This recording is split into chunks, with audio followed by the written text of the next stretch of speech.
नमस्कार विद्यार्थी मित्रों, आज हम तीसरा पद्य है सवैये मुक्तक जो रसखान जी ने लिखा है। और रसखान जी का पूरा नाम जो है सैयद इब्राहिम था। दिल्ली के संपन्न परिवार में उसका जन्म हुआ। गोस्वामी विठल दास जी की दीक्षा ग्रहण कर व्रज में रहे कृष्ण भक्ति के पद लिखे। मुस्लिम कवि होकर भी कृष्ण की अनन्य भक्ति जो है, कृष्ण के प्रति अपना महिमा जो है उसका वर्णन, कृष्ण की राधा कृष्ण की प्रेम लीलाओं का वर्णन भी उन्होंने करना चाहा है। व्रज भाषा का सरल तरल सरस स्वच्छ और सजीव प्रयोग रसखान की कविताओं में मिलता है। मुसलमान हरिजन पर कोटिक हिंदू वारिये भारतेंदु हरिश्चंद्र की यह बात है। रसखान के 4 सवैये हैं, जिसमें कृष्ण नहीं लेकिन कृष्ण के भूमि के प्रति अनन्य अनुरक्ति समर्पण की भावना सजी हुई है। कृष्ण की विविध लीलाओं का मनोहर वर्णन भी हुआ है।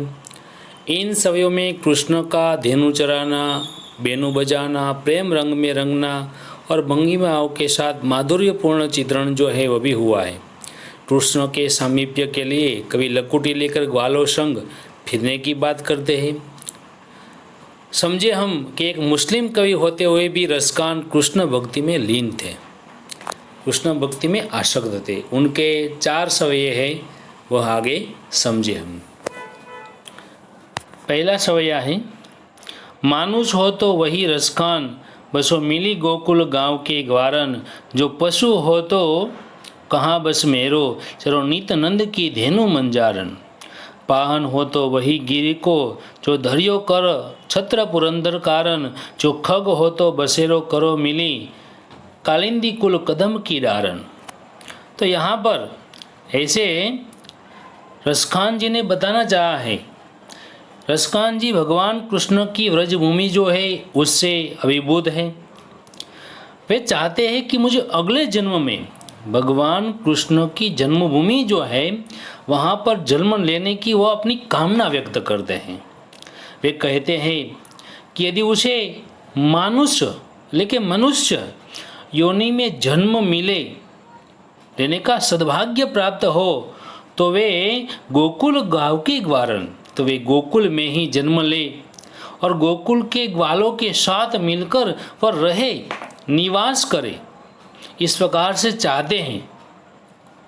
पहली पंक्ति का मतलब है कि उसे गोकुल में जन्म ले और वहाँ के ग्वालों के साथ मिलकर निवास करना चाहते हैं। ऐसी अपनी मनोकामना जो है ना वह व्यक्त की है। दूसरी पंक्ति है, पशु हो तो कहाँ बस मेरो। समझे ध्यान से। वे कहते हैं कि यदि वे पशु योनि में, पक्षी योनि में उसे यदि जन्म मिले तो बस मेरो, तो इसमें उनका कोई वश नहीं है। बस ले वश की बात नहीं है। तो चलो नित नंद धेनु की मंजारन, तो कहते हैं इतना चाहेंगे वह रसखान जी कि उसे नित अतले हर रोज प्रतिदिन नंद की धेनु, नंद की गायों जो है ना उसके मंजारन अतले उसका समूह जो है उसके बीच चरने का मौका मिले। पशु बने ते गायों के बीच, किसकी गायों? नंद की गायों जो है, भगवान कृष्ण की गायों जो है उसके बीच चरने का मौका मिले, ऐसा चाहते हैं। कृष्ण के समीप की बात तीसरी पंक्ति में बताया है, पाहन हो तो वही गिरी को, जो धरियो कर छत्र पुरंदर कारण। पाहन अले पत्थर। रसखान जी कहते हैं कि यदि वे पत्थर बने तो वह गिरी को, उसी गोवर्धन पर्वत जो है वह गोवर्धन पर्वत के पत्थर हो वह, जो धरियो कर छत्र पुरंदर कारण, जो भगवान कृष्ण ने पुरंदर लेकिन इंद्र के कारण, इंद्र के प्रकोप के कारण उसने अपने हाथ में उठाया था, छत्र की तरह उठाया था, वह पत्थर बनना चाहते हैं। तीसरी पंक्ति। चौथी पंक्ति बताया है कि जो खग हो तो बसेरो करो मिली, कालिंदी कुल कदम की डारण। अगर उसे ऐसे पक्षी बनने का अवसर मिले, पक्षी बनने का मौका प्राप्त हो न, तो बसेरो करे मिली कालिंदी, तो गोकुल में अन्य पक्षियों के साथ, गोकुल में जो पक्षी रहते हैं उनके साथ रहकर वह ऐसे कालिंदी कुल, यमुना के किनारे, कालिंदी यानी यमुना, कुल अले किनारे, कालिंदी के किनारे कदम की डारण, कदम वृक्ष की पेड़ की डाली जो है ना उस पर बसेरा करो, बसेरा करना चाहते हैं। अगर मुझे पक्षी बनने का मौका मिले तो वह ऐसे गोकुल के पक्षियों के साथ रहकर यमुना किनारे कदम के वृक्ष की पेड़ की डाली पर बसेरा करने का अपना कामना व्यक्त करते हैं। पहला सवैया है। दूसरा सवैया है, या लकुटी अरु कामरिया पर राजती हूँ पुर को तजीदारो। तो रसखान जी कहते हैं यदि मुझे कृष्ण की लकुटी, लकुटी मतलब लाठी, और कामरिया, कामरिया मतलब कमली, कंबल पाने का अवसर मिले, राजती हूँ, तीहू એટલે तीनों लोक है, समझे, आकाश पाताल और मृत्यु लोक, तीनों लोक जो है, तीनों लोगों का राज्य जो है, जो मैं उसे छोड़ दूँ, उसे त्याग कर दूँ। क्या करने को मिले? लाठी और कंबल मिले जो लेकर भगवान कृष्ण गाय चराने जाते थे, वह मुझे मिले न, तो तीनों लोगों का राज्य जो है, तीनों लोगों का सुख जो है वो भी मैं छोड़ दूँ। इसके साथ साथ क्या बताते हैं, 8 हो सिद्धि 9 निधि को सुख, नंद की धेनु चरायो बिसारो। रसखान जी कहते हैं कि मुझे नंद की गायों को, नंद की धेनु गायों को चराने का वन में मौका मिले, सद्भाग्य मिले न, तो उसके बदले में अमूल्य 8 सिद्धि जो है, 8 सिद्धि आपको याद रखना है। पहली अणिमा, लघिमा, प्राप्ति, प्राकाम्य, महिमा, ईशित्व, वशित्व और काम वशायिता, ये 8 सिद्धि और 9 निधि जो है, 9 निधि जो कुबेर के खजाने के रूप में है। पद्म, महापद्म, शंख, मकर, कच्छप, मुकुंद, कुंद, नील, खर्व, ये 9 निधि हैं। 8 निधि और 9 निधि के सुख को मैं छोड़ दूं अगर मुझे ऐसे भगवान कृष्ण की, मतलब नंद की धेनु जो है, गायों जो है, उसे वन में चराने का सौभाग्य मिले। भगवान कृष्ण के निकट रहना चाहते। आगे तीसरी पंक्ति, रसखान कबो इन आँखी न सो, ब्रज के वन बग बाग तड़ाप निहारो। रसखान जी कहते हैं कि मुझे यदि आँखों से, अपनी आँखों से ब्रज के वन है, वहाँ के बाग बगीचे, सरोवर जो है, वो अपनी आँखों से देखने का मौका मिले न, तो वहाँ उगने वाली कोटि कहूँ कलधोध के धाम, वहाँ उगने वाली ऐसे कंटीली झाड़ियों जो है, उसके समूह जो है, उसे मैं पसंद करूँगा। लेकिन उसको पसंद कर करील के कुंजन पर वारो है, मैं कोटि कहूँ कलधोध के दाम, करोड़ों महलों के, सोने के करोड़ों महलों जो है, उनको निछावर करने को त्याग दूंगा। क्या मिले? अगर उसे नंद की अपनी आँखों से व्रज के दर्शन हो, अपनी आँखों से व्रज के वह बाग बगीचे, सरोवर जो है देखने का मौका मिले न, तो वह कंटीली पेड़ों, झाड़ उसे पसंद करेंगे, और सोने के करोड़ों रुपये के महल जो है कोटि कहूँ कलधोत के धाम, उसे भी वह त्याग कर देंगे, उसे भी वह ऐसे छोड़ देंगे। आगे तीसरा सवैया है, जा दिन के ते वह नंद को छोरो, या बन धेनु चराई गयो है, मोहिनी ताननी गोधन गाय के, बेनु बजाय रिझाई गयो है, ताही धरी कछु टोना शोके, रसखान हिये में समाय गयो है, को न काऊ की कानी करे, सिगरो ब्रज बीर बिकाई गयो है।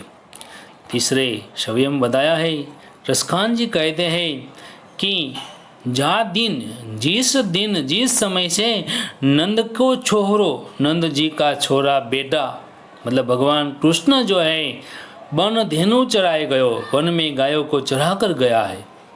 नंद की जो गायें हैं उसे चराकर जब से यह कृष्ण गए हैं, मोहिनी तानी गोधन गाय के, तब से मुरली की मनमोहन तान है, मोहिनी मुरली की मनमोहक तान जो है, सुर जो है, उससे गायों को, गोधन गाय के रिझाए गयो हो है, गायों को रिझा गया है है, गायों को रीझो गया है, गायों जो है ना उसकी तान पर वारी हो गई है, उसकी तान पर गायों जो है ना वो मोहित हो गई है। ताही दरु कोचु टोना सो के रसकान ही समाये गयो है। तभी से वह ऐसे तरी कछु टोना सो के कुछ ऐसा जादू टोना ऐसा जादू टोना कर गया है। रसखान जी कहते हैं कि वह ही એટલે हृदय में समाये गयो, जन जन लोगों के हृदय में घर कर गया है, लोगों के हृदय में समा गया है। और को न काऊ की कहानी करे शिगरो ब्रज की बीक मीर बिखाई गयो है। रसखान जी कहते हैं कि ऐसे ब्रज में ऐसी हालत हो गई, ब्रज की ऐसी हालत हो गई है कि कोई न कोई की कहानी करे, कोई किसी की परवाह नहीं करता है, कोई किसी की चिंता नहीं करता है। लगता है ब्रज बीर बिखाई गयो, मतलब कि जैसे सारे ब्रजवासी लोग जो हैं बिखाई नंद जी के छोरे पर न्योछावर हो गए हैं, नंद के छोरे पर ऐसे मग्न हो गए हैं, नंद जी के छोरे पर बिक गए हैं।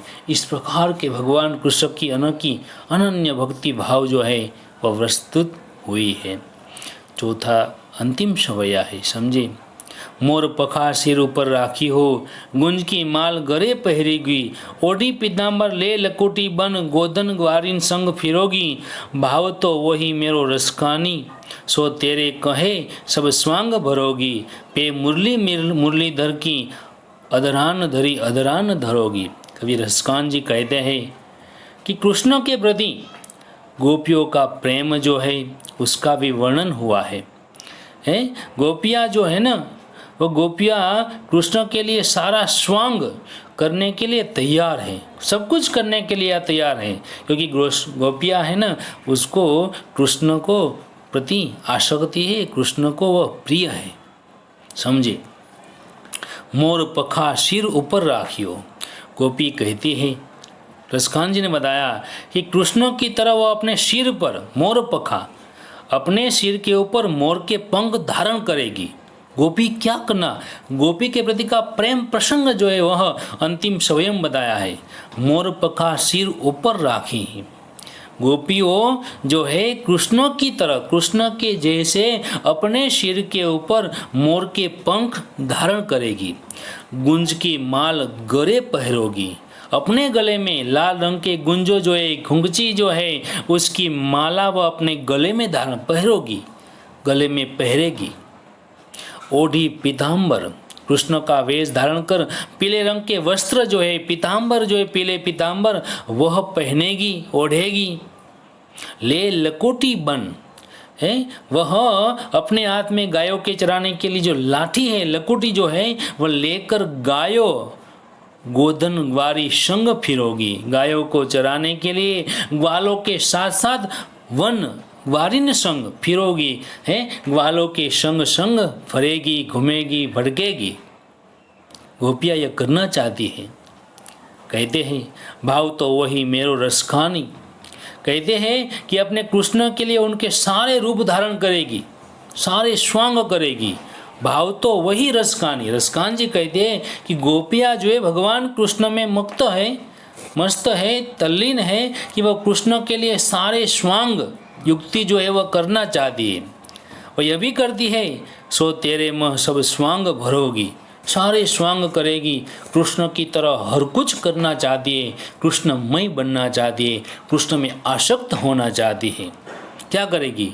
पे मुरलीधर की, वे कृष्ण की तरह मुरली नहीं बजाएगी, ये सब कुछ करेगी मुरलीधर की, अदरान धरी अदरान धरोगी, वे सब कुछ करेगी। लेकिन एक बात नहीं करना चाहती कि भगवान कृष्ण जो मुरली बजाते हैं वह मुरली अपने होठों पर धारण न करेगी, क्योंकि भगवान कृष्ण ने भी अपने होठों पर रखकर वह बजाया था, होठों पर रखेगी कदापि नहीं। कौन? गोपियाँ कदापि अपने होठों पर मुरली नहीं रखेगी। उसका कारण है कि इससे वह झूठी हो जाएगी, इतनी आसक्ति है। वे अपने आराध्य भगवान कृष्ण के साथ ऐसा व्यवहार कदापि करना अदरान धरोगी, अपने होठों पर भगवान कृष्ण की मुरली जो है, बांसुरी जो है, होठों पर कभी भी धारण नहीं करने वाली। इस प्रकार भगवान कृष्ण के प्रति रसखान की आसक्ति जो है, रसखान का प्रेम जो है, रसखान जी ने विभिन्न तौर पर उनकी लीलाओं का अभिभूत वर्णन जो है, पवित्र प्रेम की बात जो है, गोपियों के प्रति का प्रेम जो है, मुरली की बात जो है, व्रज की बात है, गायों की बात जो है, धेनु चढ़ाने की बात जो है, उसके समीप रहना चाहते हैं और भगवान कृष्ण के प्रति अपना प्रेम जो है, कृष्ण के प्रति अपना अनन्य भाव जो है, एक मुस्लिम कवि होकर भी ऐसे बताना चाहे।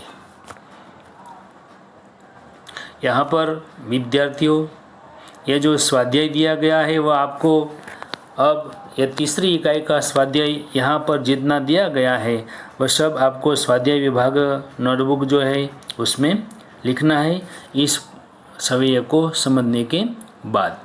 अस्तु।